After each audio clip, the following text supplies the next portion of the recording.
I used to think silence was my safest place. A glass house where no one could touch me, where their voices couldn't quite reach. But glass cuts when it breaks, and silence, if you stay in it too long, starts to suffocate. It crawls under your skin, weighs down your ribs, whispers that maybe they're right. Maybe you really are the disappointment they keep naming you. For 3 years I let them believe it. I let the pity settle over me like dust. I wore it, breathed it, smiled through it.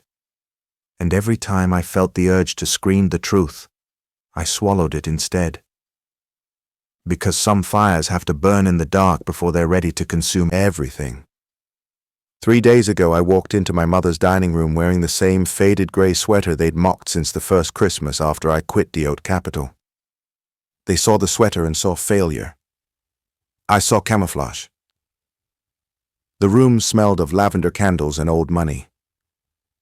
The chandelier glittered like it was personally offended by my presence. My father sat at the head of the table, back ruler straight, eyes already measuring me for a coffin labeled wasted potential. My mother clutched her pearls the way drowning women clutch life jackets. Nathan, my older brother by 2 years and better than me by every metric they kept, leaned back in his chair wearing a $6,000 suit and the smug half-smile he'd perfected in law school. Uncle Thomas nursed a scotch and stared at me like I was a stain someone forgot to clean. They didn't wait for me to sit. My father's voice cut through the air first. "Ellaner, we're concerned." The word landed heavy, rehearsed.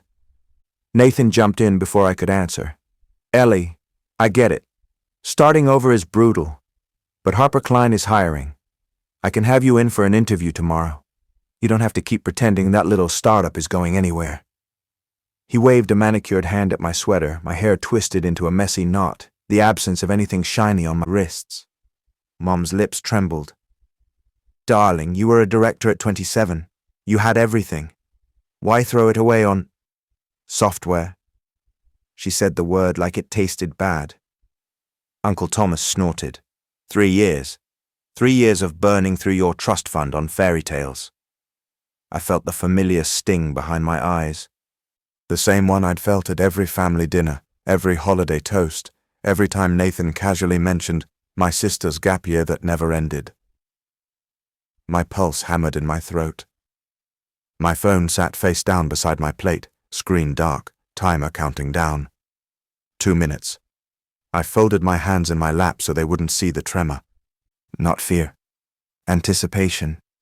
"Would you like to know what I've actually been doing?" I asked quietly. Mom reached for her wine. "Sweetheart, we just want you to be happy." Translation: be who we decided you should be. 90 seconds. Nathan sighed theatrically. "Ellie, come on, we're family. Let us help you before it's too late." 60 seconds. I smiled. Small. Sharp. I think Forbes can explain it better than I can. Right on cue, every phone on the table lit up at once. Mom's went first. She glanced down and the color drained from her face so fast I thought she might faint. Her wineglass tilted, red spilling across the white tablecloth like fresh blood. Dad's buzzed next. Then Nathan's. Uncle Thomas snatched Mom's phone, eyes bulging. The headline screamed in bold, "Nova Shield exits, stealth at $5 billion valuation. 30-year-old Ellaner Kaine quietly builds AI defense empire that makes existing security obsolete." My photo stared back at them. Professional headshot, navy good lighting, the faintest smirk. Nathan made a sound like someone had punched him in the throat. $5 billion? His voice cracked on the word billion like a teenager. Uncle Thomas scrolled frantically. "This has to be a mistake, some kind of hoax." "No mistake," I said, calm, almost gentle. "Actually, the number's already outdated. We signed the DoD contract this morning. Closer to 7 now."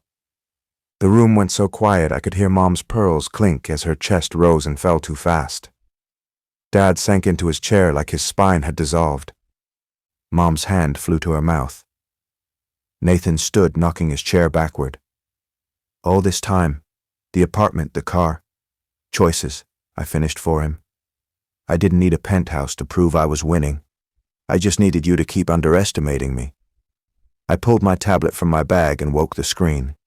Live drone feed of the new headquarters, 40 stories of mirrored glass catching the sunset, Nova shield carved across the crown in brushed steel. I turned it so they could all see. Floors of engineers, quantum labs, servers humming in climate-controlled vaults, war room screens tracking live threats across 7 continents. Uncle Thomas's scotch slipped from his fingers and shattered. Titan Ventures, Oracle, the Pentagon, he read aloud, voice shaking. I nodded. National Security doesn't send press releases. Mom found her voice, barely a whisper. Why didn't you tell us? I stood slowly, smoothing the gray sweater one last time. Because every time I opened my mouth, you were too busy telling me who I was allowed to become. I looked at each of them. Really looked. You didn't want the truth. You wanted a daughter you could brag about at the club, a sister who stayed small enough for Nathan to keep shining, a niece who remembered her place. I leaned in just enough for them to smell victory on my skin. I stopped asking for permission the day I realized you'd never give it. My phone buzzed.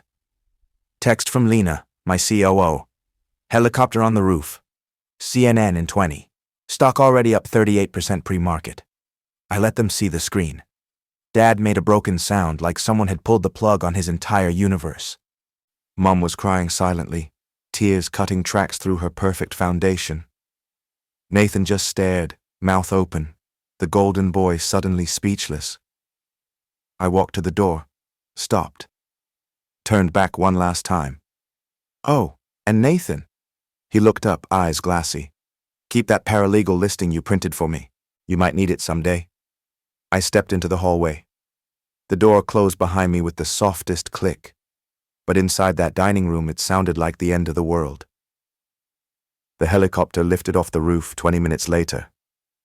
The city glittered below me, every light a reminder that I'd claimed it on my own terms. That night on CNN I told the anchor and the millions watching why I stayed quiet for so long. Because the best revenge isn't screaming. It's becoming so undeniable that their words turn to dust in their mouths the second they try to say them. I looked straight into the camera and spoke to every person who's ever been told their dream was too big, too risky, too late. If they're measuring your life with their ruler, break it. Build in silence. Let success make the noise they never saw coming. Because some empires aren't announced, they're detonated.